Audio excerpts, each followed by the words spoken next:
Good morning students. Class 10 math में हम लोग एक्सरसाइज 3.2 को हल कर रहे थे। एक्सरसाइज 3.2 में हमने बताया था ग्राफिकल विधि से क्या हल करना था। दो चर वाले रैखिक समीकरण युग्म को हल कर रहे थे। तो ग्राफिक विधि से दो चर वाले रैखिक समीकरणों को हल करने में कुछ सवाल हम लोगों ने कर रखे हैं। क्वेश्चन नंबर 1 हो गया था, 2 हो गया था, 3 हो गया था और शायद क्वेश्चन नंबर 4 में हमने बताया था आपको कि सबसे पहले संगत और असंगत मान देखने हैं a1 बटे a2, b1 बटे b2, c1 बटे c2 करके, और उसके पश्चात जो मान संगत आएंगे उनके लिए ग्राफ बना देना है। तो संगत मान को ग्राफ बनाकर उसको क्या कर देना है, हल कर देना था। आज हम लोग इसके आगे चर्चा करते हैं। अगला क्वेश्चन नंबर 5 है। और अगर आपको सवाल ना आया हो पिछला वाला तो इस सवाल से आप देखेंगे तो इससे सारी चीज़ें क्लियर हो जाएंगी। क्वेश्चन नंबर 8 की, 4 की भी, 3 की भी, सब कुछ समझ में आ जाएगा। तो क्वेश्चन नंबर 9 कह रहा है, सॉरी क्वेश्चन नंबर 5 कह रहा है, एक आयताकार बाग जिसकी लंबाई चौड़ाई से 4 मीटर अधिक है का अर्ध परिमाप 36 मीटर है, बाग की विमाएं ज्ञात कीजिए। तो एक आपका आयताकार बाग है जिसकी लंबाई जो है वो चौड़ाई से 4 मीटर अधिक है। तो क्वेश्चन नंबर 5 की बात करते हैं। माना कि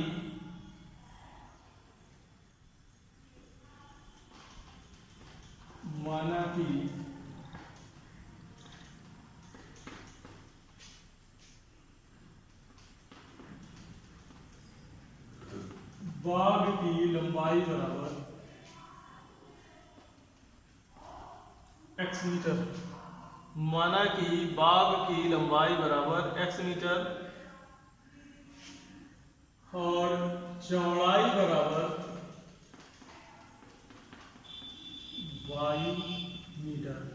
अब कह रहा है पहली शर्त में कि जो लंबाई है वो चौड़ाई से 4 मीटर अधिक है। तो प्रथम शर्त से लंबाई यानी कि x चौड़ाई से 4 अधिक है तो x बराबर y प्लस 4 या x माइनस वाई बराबर 4। ये हो गया आपका समीकरण नंबर 1। दूसरी शर्त में क्या बताया गया है? दूसरी शर्त में ये कह रहा है कि जो अर्ध परिमाप है, अर्ध परिमाप कितना है? 36 मीटर है। तो अर्ध परिमाप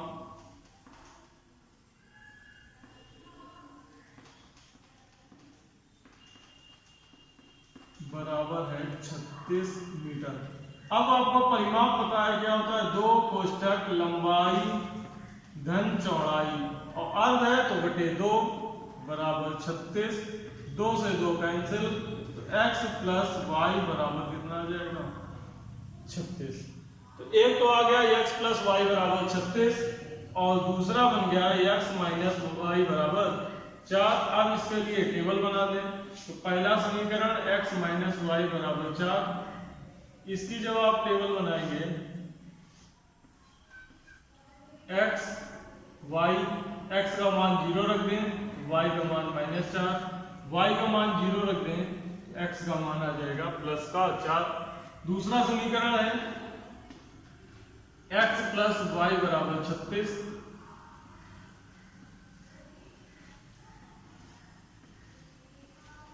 ये हो गया x, ये हो गया y। x का मान 0 तो y बराबर 36, y का मान 0 तो x बराबर 36। अब इसके ग्राफ का निरूपण कर ले। तो इतना आप सभी लोगों ने नोट कर लिया होगा कि बाग की लंबाई x है, चौड़ाई y है। तो पहली शर्त में कह रहा है लंबाई चौड़ाई से 4 मीटर अधिक है तो चौड़ाई में 4 जोड़ दें तो वो लंबाई के बराबर हो जाएगा। यानी कि x बराबर y प्लस 4 तो x माइनस वाई बराबर आ गया 4। अर्ध परिमाप 36 है तो 2x प्लस वाई बटे 2। चूंकि परिमाप जो होता है वो 2 कोष्ठक लंबाई धन चौड़ाई होता है, 2 से 2 कैंसिल तो x प्लस वाई बराबर 36 आ गया। अब दोनों समीकरणों से टेबल को बना दिया। तो पहली जो टेबल है उसके मान बने हैं 0, -4 और 0, 4, 0 और जो दूसरी टेबल है वो 0, 36 और 36, 0 है। तो सबसे पहले ये हो गया आपका YH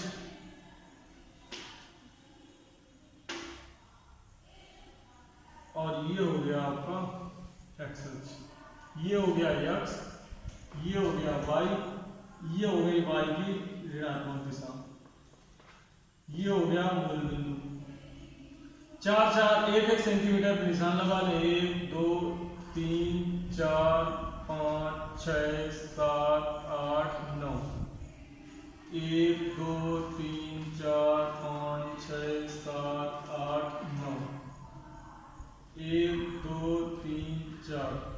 इनमें 4 के अंतर में लिख दें 4 8 12 16 20 24 28 32 और 36। ये हो जाएगा -4 -8 -12 4 8 12 16 20 28 32 36 सॉरी 24 छूट गया बीच में। ये हो जाएगा 24, ये हो जाएगा 28, ये हो जाएगा 32 और ये हो जाएगा 36। अब पहले समीकरण की बात करें 0, -4, ये हो गया आपका 0, -4। दूसरा है 4, 0, तो ये हो गया 4, 0। इन दोनों को मिला दें, ये हो गया आपका पहला। तो पहली रेखा कुछ इस तरह से बन गई। इसका नाम क्या है? x - y बराबर 4। दूसरी रेखा है 0, 36, ये होता है 36, 0, ये होता है। इन दोनों को इस तरह से मिला दें ऐसे। तो जब इन दोनों को मिलाएंगे तो मिलाने पर यहाँ ये एक दूसरे को इंटरसेक्ट कर रहे हैं। जहाँ पर इंटरसेक्ट कर रहे हैं उससे हमने कहा था एक x अक्ष पर लंब डाल दें और एक y अक्ष पर लंब डाल दें। तो जब इस तरह से लंब डालेंगे तो हम x अक्ष पे मान कौन सा देख रहे हैं? 20। y अक्ष पे मान क्या देख रहे हैं? 16। तो ये बिंदु हो गया 20, 16, यानी कि x बराबर 20 और y बराबर 16। तो जो आयत था, आयत की लंबाई हो गई 20 और चौड़ाई हो जाएगी 16। तो ये हो गया आपका आंसर। आयताकार भाग जो था उसकी विमा क्या हो जाएगी? आयताकार भाग की विमा यानी कि लंबाई 20 मीटर और चौड़ाई कितनी हो जाएगी? 16 मीटर हो जाएगी। इसको आप इस तरह से लगा सकते हैं। ध्यान इस बात का रखेंगे कि निशान 1 सेंटीमीटर पर लगाएंगे। या हमने कहा था सभी लोग ग्राफ की कॉपी को ले लें और उस ग्राफ की कॉपी से आप आसानी से इस चित्र को बना सकते हैं। तो गलती होने की या गड़बड़ होने की संभावना कम हो जाएगी। वैसे प्रैक्टिस आपको इसी पेपर पे करनी है क्योंकि एग्जाम जो होगा आपका वो इसी कॉपी में सामान्य तौर पर होता है। ग्राफ की कॉपी उपलब्ध बहुत कम कराई जाती है। तो नेक्स्ट इसके बाद अब बात करते हैं क्वेश्चन नंबर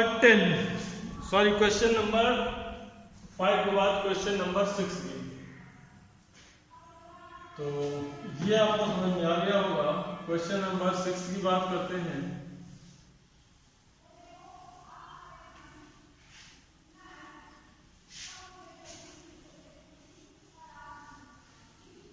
क्वेश्चन नंबर 6 कह रहा है एक रैखिक समीकरण 2x + 3y - 8 = 0 दी गई है। दो चरों की एक ऐसी रैखिक समीकरण ज्ञात कीजिए ताकि प्राप्त युग्म का ज्यामितीय निरूपण जैसा कि प्रतिच्छेदित करती रेखाएं हों।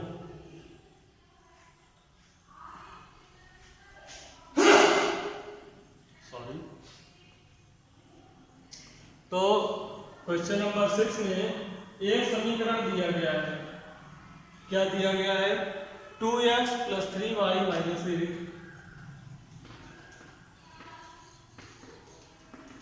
बराबर 0।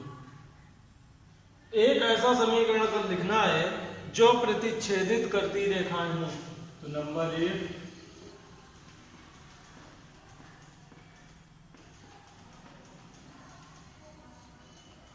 प्रतिच्छेदित या प्रतिच्छेद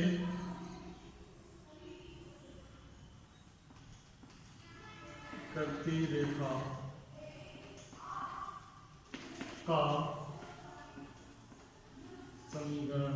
तो हमने आपको बताया था दो रेखाएं प्रतिच्छेद करती हैं जब a1/a2 not equal to b1 बटे b2। तो a1 बटे a2 और b1 बटे b2 का मान अगर अलग अलग होगा तो रेखाएं प्रतिच्छेद नहीं करेंगी। तो x और y के गुणांक इस तरह से कर दें कि वो उनके अनुपात आपस में बराबर ना हो। तो हम यहाँ केवल सीधे सीधे सिंपली लिख दें x प्लस वाई -7 बराबर 0। सारी संख्याओं को बदल दीजिए, x की, y की और कांस्टेंट की, तो वो जो रेखा होगी वो प्रतिच्छेदित नहीं करेगी, क्योंकि यहाँ 2/1, 3/1, 8/7 तीनों मान क्या हो गए अलग अलग। तो ये प्रतिच्छेदित करती रेखा का समीकरण है। इस तरह का कोई भी आप समीकरण लिख सकते हैं, ऐसा कोई आवश्यक नहीं कि यही समीकरण लिखा जाए।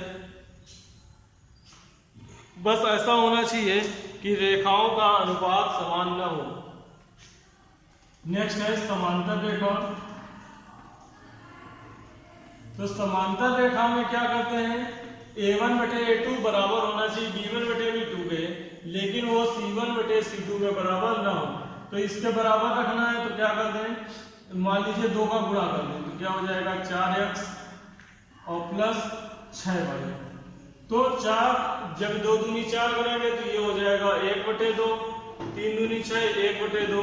अब तीसरे को बराबर नहीं करना है तो प्लस 15 कर दें बराबर 0। तो ये क्या हो जाएगी, समांतर रेखा का समीकरण हो जाएगा। ये आपकी किसकी हो जाएगी, समांतर रेखा का। जैसे हमने यहाँ 2 का किया है, आप 3 का कर सकते हैं, 4 का गुणा कर सकते हैं।